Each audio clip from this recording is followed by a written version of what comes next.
नमस्कार मित्रमैत्रिणींनो, गेल्या 23 वर्षापासून मी व्यवसाय करीत आहे. आपल्या नवीन पिढीनेही व्यवसायात यावं या उद्देशाने आम्ही ह्या चॅनलची सुरुवात केलेली आहे. व्यवसायात येणाऱ्या अडचणी आणि त्यावर आपण कशी मात करू शकतो याबद्दल अनुभवी व्यक्तींकडनं आपण इथे माहिती घेत असतो.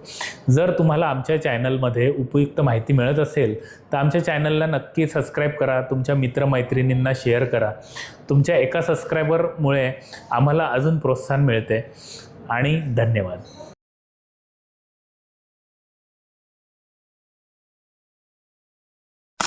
नमस्कार मंडळी, व्यापार गप्पाच्या आजच्या भागात तुमच्या सगळ्यांचं मनापासून स्वागत आहे.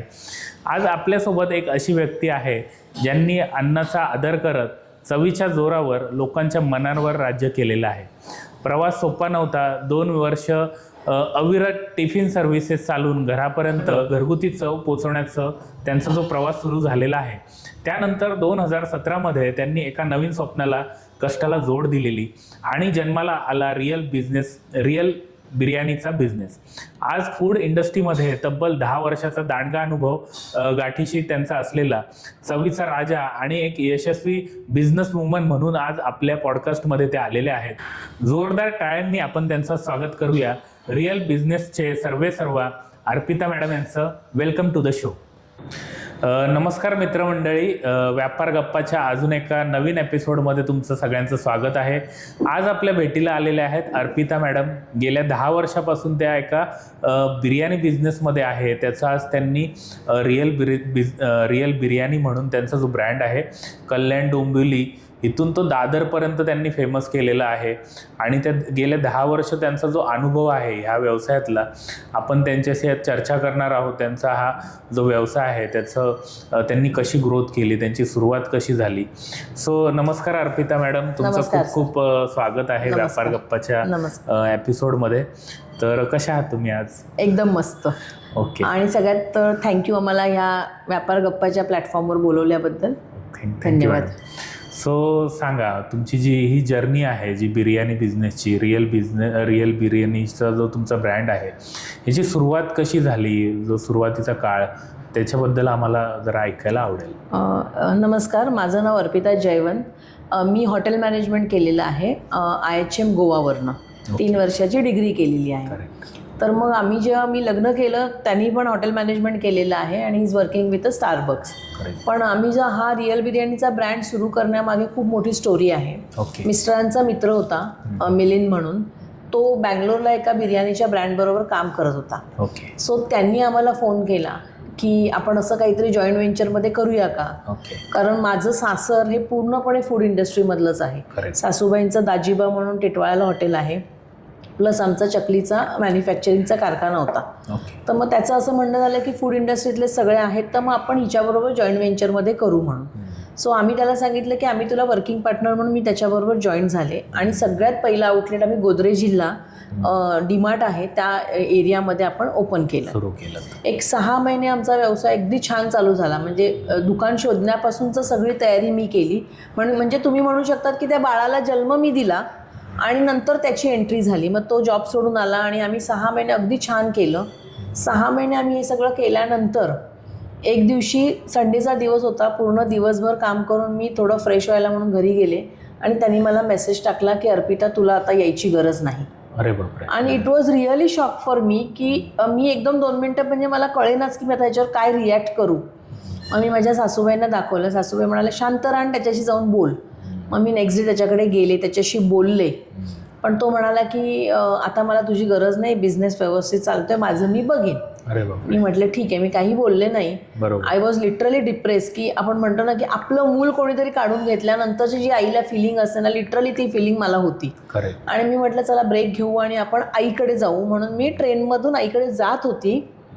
त्या ट्रेनमध्ये एका बाईने मला बिर्याणीवाला मॅडम म्हणून आवाज दिला. रिअल बिर्याणीवाला मॅडम कशा आहात म्हणून. आणि मी नंतर स्वतःला असा विचार केला, जर माझी आयडेंटिटी ही आली आहे तर मी हा ब्रँड का सोडावा. मी त्याच्याशी भांडले नाही. मग मी माझ्या CAशी आणि लॉयरशी कन्सर्न केलं. त्यांनी मला सांगितलं की ह्याच ब्रँडचं तू तुझा आउटलेट चालू कर. म्हणून अक्षरशः 50 स्क्वेअर फीटच्या गाळ्यामध्ये मी हा ब्रँड चालू केला. तो छोटा गाळा होता, सोसायटीमध्येच आतमध्ये गाळा होता. त्या गाळ्यातनं आम्ही तो चालू केला, कारण जस्ट डायल आणि सगळ्यावरती माझे नंबर होते, कारण मीच त्याच्यावरती सुरुवातीला सगळं. ही 2017मध्ये 2016मध्ये 16मध्ये आम्ही हे सगळं चालू केलेलं.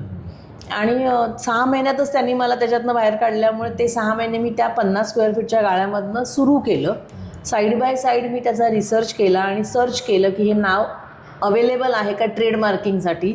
आणि आम्ही ते ट्रेडमार्किंग माझ्या नावावर घेतलं पहिले, आणि नंतर आम्ही त्याच्याकडे ती नोटीस त्याला पाठवली की आयदर तू रिअल बिर्याणीच्या पुढे काहीतरी लाव किंवा मागे लाव, पण हे नाव तो आता वापरू शकत नाहीस असं. आणि त्या दरम्यान 1-2 इन्सिडेंट असे झाले की मी पूर्णपणे किचन सांभाळत असल्यामुळे मी तिथनं बाहेर पडल्यामुळे त्याला ते चॅलेंजेस यायला लागलेत आणि मग त्याच्या कंप्लेंट्स यायला लागल्या. पण त्या कंप्लेंट्स स्वतः मला माझ्या फोनवर यायला लागल्यामुळे ते एका सिटीमध्ये सेम ब्रँड 2 ठिकाणी चालतोय, त्यामुळे लोकही कन्फ्यूज झाले. आणि मग आम्ही त्याला नोटीस पाठवली, पण बाय द टाईम त्याचा फ्लो थोडा कमी झालाच होता आणि मग त्याने ते सगळं वाइंडअप केलं. आणि अशा पद्धतीने मग ते माझं लेकरू परत माझ्याकडे आलं. आणि मग आता गेली 2017 पासून सलग मी ॲज अ सोल प्रोप्रायटर म्हणून हा ब्रँड चालवते. Very good madam, very good. So जो तुम्ही स्वतः स्टार्टअप केल्यानंतर मग तुमचा जो पहिला कस्टमर जो आहे, सो त्याचा काही अनुभव किंवा त्याच्याबद्दल काही एक्सपिरियन्स मला. बरं, मग नंतर आम्ही जसं ते सुरू केलं बिझनेस, आणि जयवंत माझ्या सासूबाई ऑलरेडी केटरिंग करत होत्या, त्यामुळे थोडं नाव कल्याणामध्ये होतं की बाबा जयवंतांचं केटरिंग असतं.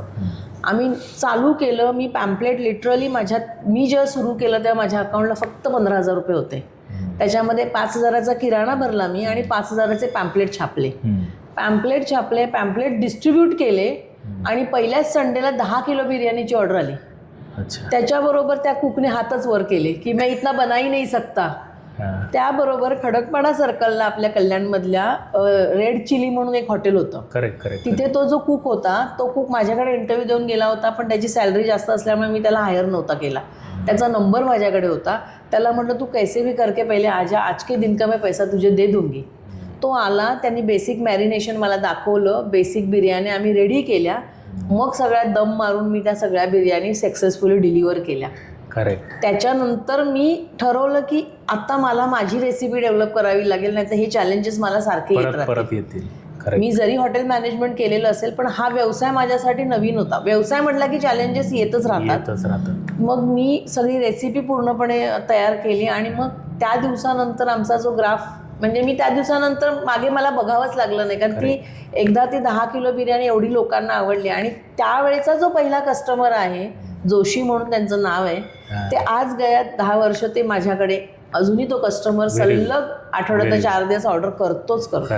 सो मग जर 10 वर्षापूर्वीचा कस्टमर आजही तुमच्या जर कनेक्टमध्ये असून तुमचं प्रोडक्ट जर घेतं, ह्याचा अर्थ असा आहे की मॅडमनी त्यांची जी क्वालिटी आहे ती आजपर्यंत जी आहे ती मेंटेन आहे आणि ती कस्टमरला आवडत पण आहे. सो जर सुरुवातीला आपल्या व्यवसायात इन्व्हेस्टमेंट पार्ट किती होता किंवा त्यात इन्व्हेस्टमेंट तुमची किती होती? मी जसं तुम्हाला सांगितलं ना की माझ्याकडे खरंच लिटरली 15,000 रुपयेच अकाउंटला होते आणि मी 5,000चा किराणा भरला, 5,000चं पॅम्पलेट छापलं. तो जो जागा होती, शेफला पण सांगितलं 6 महीना हम लोग करेंगे, 6 महीना चला तो सैलरी मिलेगा, नहीं तो मैं कहाँ से भी अरेंज करके तेरा पैसा तुझे दे दूंगी म्हणून. पण नंतर आम्ही त्याच्यातनंच जसे जसे पैसे येत गेले त्याच्यातनंच आम्ही आमचं सायनेज बोर्ड बनवला. त्याच्यातनंच मग मी माझा गाळा दुसरा अजून एक घेतला. मग असं करतच मी म्हणजे आलेल्या पैशातनंच इन्व्हेस्ट करत म्हणजे मी आता म्हणावं लागेल की एका स्टेजला आल्यानंतर आता मला 10 वर्ष झाली. पहिली 5 वर्ष हे मी माझ्या रोलिंग मधल्या पैशातनंच धंदा चालवला. पहिले लगेच की बँकेतनं कर्ज काढ किंवा कोणाकडनं असे 5 लाख घे, 10 लाख घे, असं मी काही केलं नाही. कारण मला माहिती होतं की माझं जेवण जर चांगलं असेल, टेस्ट जर चांगली असेल, तर माणूस कुठूनही मला ऑर्डर देणार.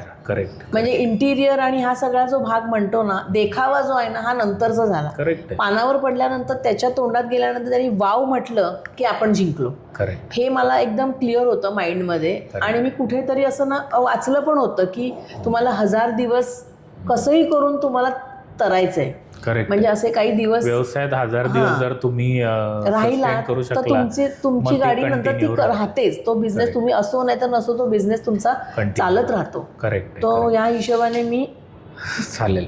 आणि मग जर सुरुवातीला तुम्ही जसं सांगितलं 15,000ची घरातनं इन्व्हेस्टमेंट घेऊन तुम्ही सुरुवात वगैरे केली, मग तुमचा जो बिर्याणी बिझनेस ह्याच्यात मग प्रॉफिटेबल व्हायला किंवा तुम्ही त्याचं प्रॉफिट कधीपासून यायला लागला वगैरे हे बघितलं का? पहिले खरं सांगायचं तर पहिले वर्ष ते 1.5 वर्ष 18 महिने तर मी त्याच्यातनं काहीच घेतलं नाही, कारण मी जे टाकत होती त्याच्यातनंच ते येत होतं. करेक्ट. त्याच्यानंतर आम्ही पहिले असं ठरवलं की पहिले आपण सगळ्या रेसिपी स्टँडर्डाईज आम्ही करून घेतल्या आणि आम्ही ब्रेक इव्हन ठरवला की आत्तापर्यंत मी किती पैसे टाकलेत बाबा. मी आत्तापर्यंत मी रोलिंगमधनं येऊन पण 5 लाख ऑलरेडी टाकलेले आहेत.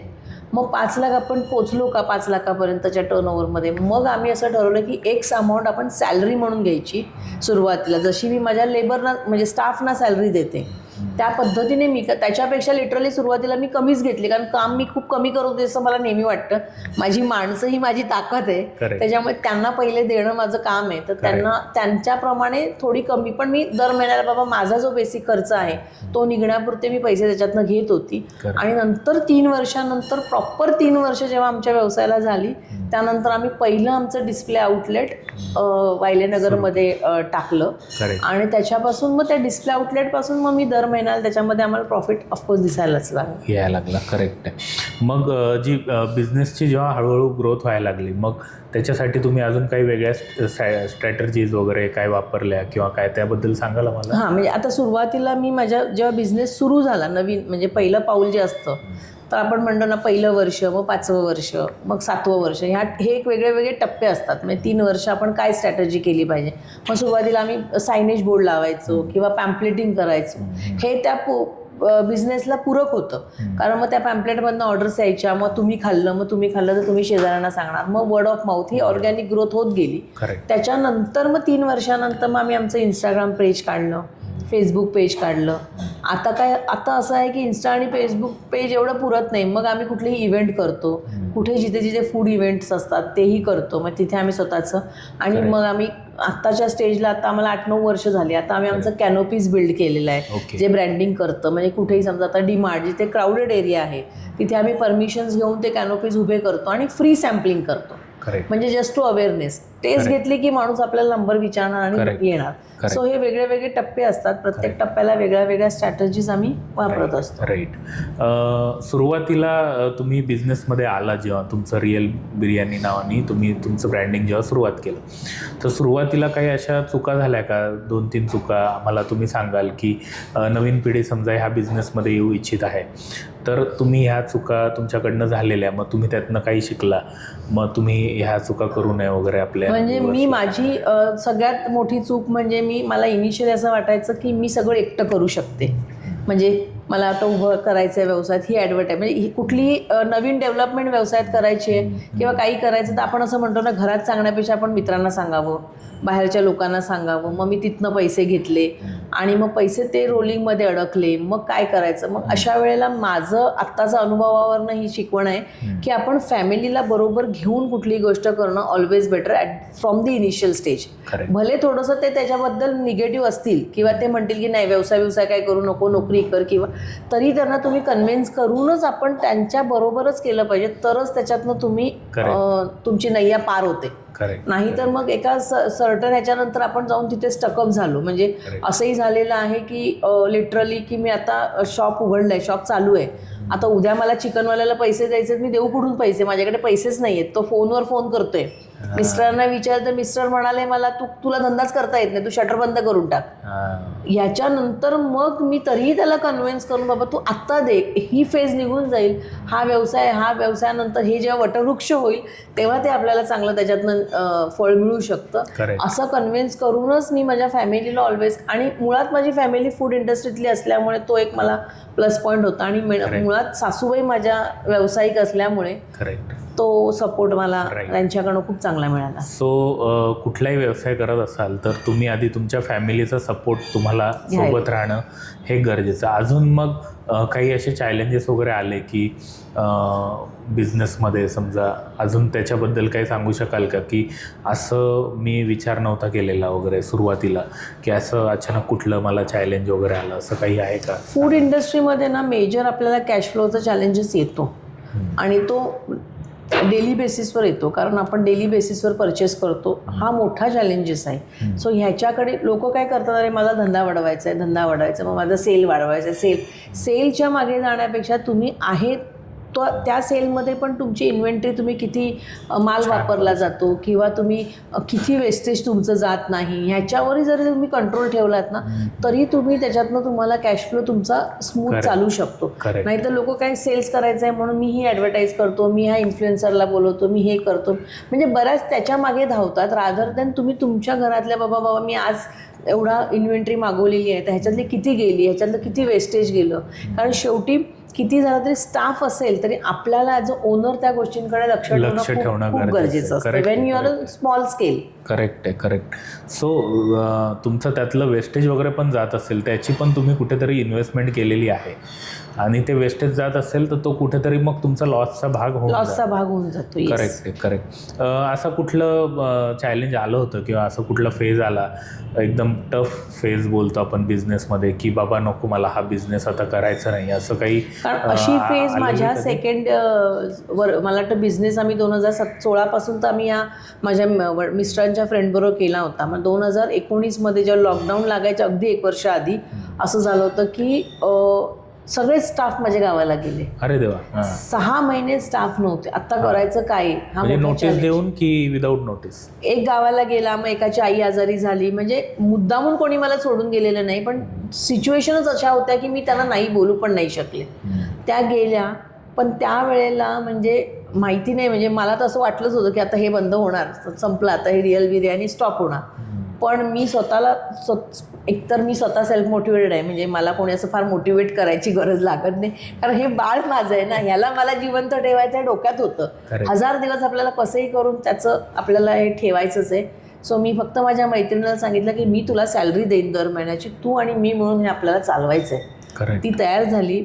पण यू विल नॉट बिलीव्ह की डिसेंबरच्या महिन्यामध्ये, दिवाळीपासून डिसेंबरच्या 31ची राईट होती, लिटरली दोघींनी मिळून आम्ही 60 किलो बिर्याणी मारलेली आहे.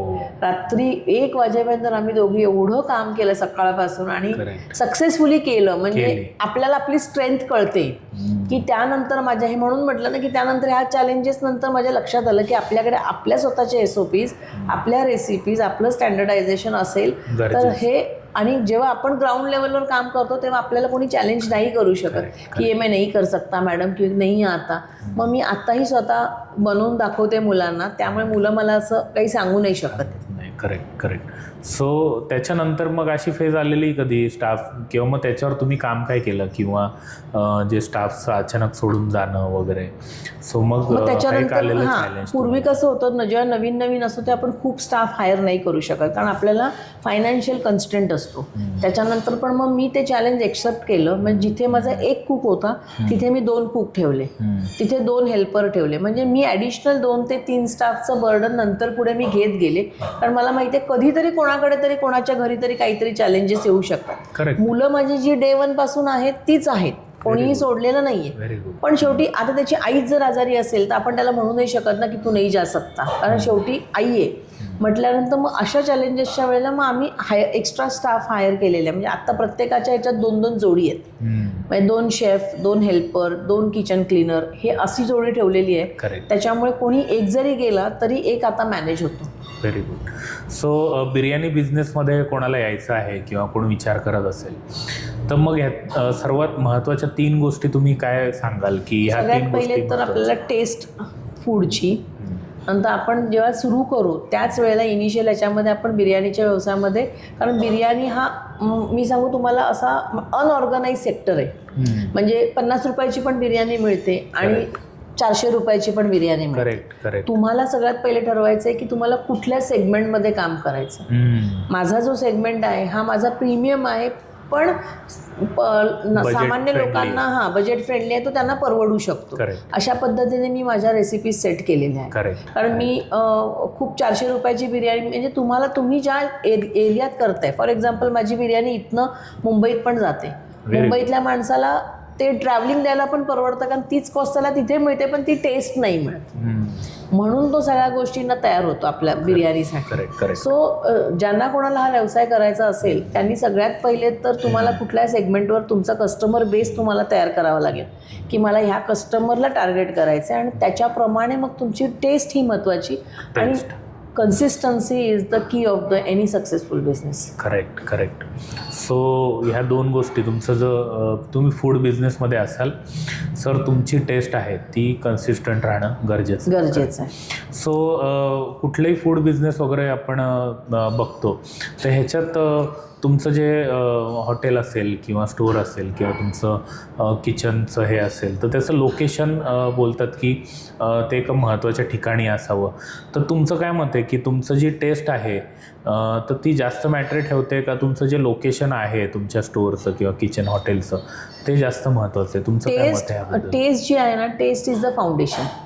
ते तुमचं स्ट्रॉंग असलं पाहिजे. त्याचबरोबर लोकेशन इक्विव्हॅलंट पाहिजे टू एक्सपांड द, किंवा तुमचं म्हणतो ना आपला प्रेझेन्स आपल्याला जर लोकांना दाखवायचा असेल, म्हणजे that is also depend on की तुम्ही कुठल्या कॅटेगरीमध्ये व्यवसाय करताय. तुम्ही रिटेलमध्ये जाताय, आउटलेटमध्ये जाताय का क्लाउड किचन बेस जाताय, हे सेगमेंट वाईज तुम्ही डिसाईड करा. तुम्हाला जर क्लाउड किचनमध्येच जायचं असेल तर तुम्हाला प्राईम लोकेशनची गरज नाही, कारण तोच पैसा तुम्ही ऑनलाईन जे प्लॅटफॉर्म आहेत, इन्स्टा आहे याच्यावरती किंवा स्वतःची वेबसाईट ह्यावरती तुम्ही तो पैसा घालवू म्हणजे आपण इन्व्हेस्ट करू शकतो. पण आपल्याला जर रिटेलमध्ये जायचं की बाबा मला माझं प्रॉपर आउटलेटच दिसायचं, त्याच्यासाठी आपल्याला लोकेशन चांगलं असणं मस्ट आहे. पण त्याचबरोबर test is the basic. Correct correct.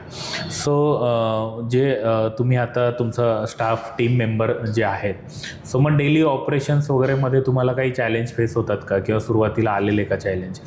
मग ते चॅलेंजेसवर तुम्ही कसं काम करता त्याच्याबद्दल सांगाल थोडं? ॲक्च्युली मी ना आता सुरुवातीला खूप प्रॉब्लेम व्हायचा, कारण तेव्हा मी लोकल स्टाफ हायर केलेला. म्हणजे लोकल स्टाफचं कसं होतं, मग मी 11ची आपली ड्युटी असेल तर लोकल स्टाफ 11:30ला येणार, 12:30ला येणार. मग नंतर हळूहळू मी त्याला सगळ्याला स्टँडर्डाईज केलेलं आहे. माझ्याकडे पंचिंग मशीन आहे. तुम्ही तुमचं पंचिंग मला म्हणजे मी कोणाला विचारण्याच्या ह्याच्यातच नाही, तो मशीनचा रिपोर्ट दर महिन्याला माझ्या टेबलवर येतो. मी त्या टेबलवरनं कळते मग हा का लेट आला, त्याचं कारण जेन्युइन असेल ते इट्स ओके, अदरवाईज मग तिथे आपण एक सर्टन पॅरामीटर ठरवलेले आहेत की दिवसाचे 10 आवर्स किंवा 11 तास किंवा 10 तास हे ठरलेले आहेत. एवढा ह्याच्यामध्ये महिन्याचे एवढे तास तर झालेच पाहिजे. त्याच्यावर झालं तर त्यांना आपण ओव्हरटाईमचे पैसे देतोच, पण त्याच्यापेक्षा कमी झाले तर त्याचं कारण व्हॅलिड असेल तर ओके, अदरवाईज मग आम्ही त्याचे जे काही कट करायचे पॅरामीटर ठरवले त्याप्रमाणे ते कटिंग होतं. आणि आपण सगळ्याचे SOPs आमच्या रेडी आहेत. म्हणजे डेली ऑपरेशनची पण SOP आहे की मुलाने शटर वर केल्यानंतर पहिलं काम काय करायचं आहे हे सुद्धा आम्ही लिहून तिथे ती बुकलेटच रेडी आहे की तो जो येणार पहिल्या ड्युटीला त्यांनी ते बुकलेट आधीपासून त्यांच्याकडनं घासून डोक्यात त्यांच्या बसवलेलं आहे मी की हे असंच झालं पाहिजे. त्याच्यामुळे आता तसं काही चॅलेंजेस येत नाही. Correct correct. सो सुरुवातीला कुठलाही बिझनेस असेल त्याच्यात कस्टमरला आपल्याला आपला सेल होण्यासाठी किंवा आपल्याला कस्टमरला अट्रॅक्टिव्ह ऑफर्स वगैरे काही ठेवायला लागतात किंवा काय, सो तुम्ही असं काही केलेलं का, किंवा ह्याच्याबद्दल काय तुमचा अनुभव आहेत का? हां, म्हणजे मी ऑफर्स देते, पण ऑफर सारख्या दिल्या की त्या प्रोडक्टचं पण किंमत कमी होते. सो ऑफर देण्याचं पण एक हे असतं. आता फॉर एक्झाम्पल आता समर चालू आहे, खूप गरमी आहे, सकाळच्या वेळात लोक बाहेर नाही पडत, पण हेच मी जर सकाळच्या 12 ते 3 हॅपी आवर्समध्ये जर मी त्या ऑफर्स दिल्या तर लोक बऱ्याच येतात. म्हणजे जी मुलं माझी नुसती बसून आहेत ना त्यांनाही काम मिळतं. आणि बेसिकली ऑफर दिल्याने काय होतं, आपलं प्रॉफिट मार्जिन तर कमी होतं पण आपण मॅक्झिमम नवीन लोकांपर्यंत पोहोचतो. की असं आहे ना, 300 रुपयाची बिर्याणी प्रत्येक वेळी माणूस म्हणणार नॉर्मल डेजमध्ये 300 रुपये घालून खायची बिर्याणी, पण तीच बिर्याणी ऑफरमध्ये तुम्ही 150ला काढली तर माणूस पटकन घेतो. कारण आज साधं पोळी भाजी आपण जरी घ्यायला म्हटलं तरी 100-120 रुपयामध्ये आपल्याला थाळी मिळते. सो 150 रुपयाची खाऊन तर बघू ही प्रीमियम बिर्याणी, आणि मग ती एकदा टेस्ट गेली. सो तुम्हालाही ठरवायला लागेल की ऑफर कोणत्या वेळेला ते डिस्काउंट दिलं गेलं पाहिजे. तुम्ही सारखंच दिलं तर अरे इसका चलता ही नहीं है, इसके लिए बार बार ऑफर चलता, हाही माइंडसेट लोकांचं. So you need to balance that. Correct. So आजकाल आपण बघतो की ऑनलाईन बरेचसे प्लॅटफॉर्म आलेले आहेत, झोमॅटो झाले किंवा बरेचसे ऑनलाईन जे स्विगी वगैरे झालेले आहेत. तर मग हे किती तुम्हाला हेल्पफुल आहेत का, ह्याच्याबद्दल काय मत आहे तुमचं? हां, हेल्पफुल आहेत. कारण मी आता स्वतः प्रेझेन्स माझा झोमॅटोवर आहे, स्विगीवर आहे, जस्ट डायलवर पण होतं. पण आता आम्ही थोडंसं, कारण खूप जास्त ओघ आल्यानंतर आपल्याला हे manage ऑफलाईनच करणं पण. ऑफलाईन ऑर्डर आता जसं आपण ऑफलाईन पोचतोय लोकांपर्यंत, तर मग मला हे ऑनलाईन, कारण लिमिट असतं, टाईम लिमिट असल्यामुळे त्या टायमामध्ये आपल्याला यांना सर्व करायचं असतं झोमॅटो स्विगीला. करेक्ट त्याच्यामुळे मग आम्हाला बऱ्याच वेळेला हे ऑफलाईन ठेवावे लागतात, करेक्ट कारण माझा ऑफलाईन बिझनेसच तेवढा रेफरन्सनी येतोय. करेक्ट पण नवीन लोकांसाठी हे खूप उपयोगाचं असतं, कारण सुरुवातीला जरी गेलं आणि समजा एखादी ऑर्डर मी तुम्हाला दिलेली आहे, तुम्ही झोमॅटोवरनं मागवलं, पण मला तुमचा नंबर नाही माहिती, पण if I put my pamphlet और माझं visiting card anything with that parcel, तर तो नेक्स्ट टाइम जेव्हा त्याची बल्क ऑर्डर असते तेव्हा तो आपल्यापर्यंत रीच होतो. करेक्ट पण झोमॅटो स्विगीपेक्षा सध्याच्या याच्यामध्ये गुगल, आपण जे म्हणतो ना, गुगलवरतून रिव्ह्यू बघून खूप चांगला response. Correct so repeat customer मिळवण्यासाठी तुमचं अजून काही स्ट्रॅटर्जी वगैरे वापरता का? तुमचं टेस्ट जे आहे त्याच्यावर तुम्ही जी कन्सिस्टन्सी बोलता तशी ठेवता की अजून काही त्याच्यात? आपली टेस्ट तर मेन आपली कन्सिस्टंट आहेच, पण माझे जे रिपीट कस्टमरचा मी माझा व्हॉट्सअपचा ग्रुप बनवलेला आहे. मग त्यांना काहीतरी वेगळं, म्हणजे आता तो एक आठवड्यातनं 4 वेळा जर तो माणूस घेत असेल आपल्याकडे, तर 5व्या वेळा एकदा आपण त्याला काहीतरी डिस्काउंटेड द्यायला पाहिजे. सो तो आपल्याशी कनेक्ट राहतो. आणि कुठलेही, म्हणजे आत्ता मला 10 वर्ष झाली, म्हणजे डे 1 पासून कस्टमरचे सगळे कॉल अजूनपर्यंत मी हँडल करते, कारण कस्टमरशी माझं कनेक्शन असणं फार महत्त्वाचं आहे. करेक्ट कारण मी त्याच्याशी इमोशनली कनेक्ट आहे. करेक्ट जे माझे रिपीट कस्टमर आहेत, कारण तुम्ही मला जर फोन केलात ना आजही की मला बिर्याणीची ऑर्डर द्यायची, तर मी फक्त डायरेक्ट असं विचारत नाही की कुठली, काय प्रोग्राम आहे, इथपासून माझं जे कॉन्व्हर्सेशन सुरू होतं आणि मग त्यांना तसं सजेशन देणं. ह्याच्यामुळे तो कस्टमर माझ्याशी अजूनही रिपीट कस्टमर जवळजवळ 1500 ते 2000 लोक माझ्याशी कनेक्ट आहेत. पण मी ते फोन, भले दिवसाचे 150 कॉल असतील, पण ते सगळे कॉल मीच घेते आणि मी माझ्या किचनमध्ये ऑर्डर्स पास करते. करेक्ट सो अर्पिता मॅडमचा जो प्रवास आहे तो बघितला, त्यांचं एज्युकेशन आणि त्यांनी बिर्याणी बिझनेसमध्ये त्या कशा आल्या, आपण आजच्या एपिसोडमध्ये हे कवर केलेलं आहे. पुढच्या एपिसोडमध्ये बिर्याणी बिझनेसचं त्यांनी आउटलेट कसे वाढवले आणि त्यांचा जो प्रवास आहे, त्यांचा जो बिर्याणीचा बिझनेस त्यांनी कसा वाढवला आहे त्याच्याबद्दल आपण चर्चा करणार आहोत. आजचा एपिसोड तुम्हाला कसा वाटला आम्हाला नक्की कळवा, कमेंट्स करू शकता. आमचा एपिसोड तुम्हाला छान वाटला असेल तर नक्की सबस्क्राईब करा.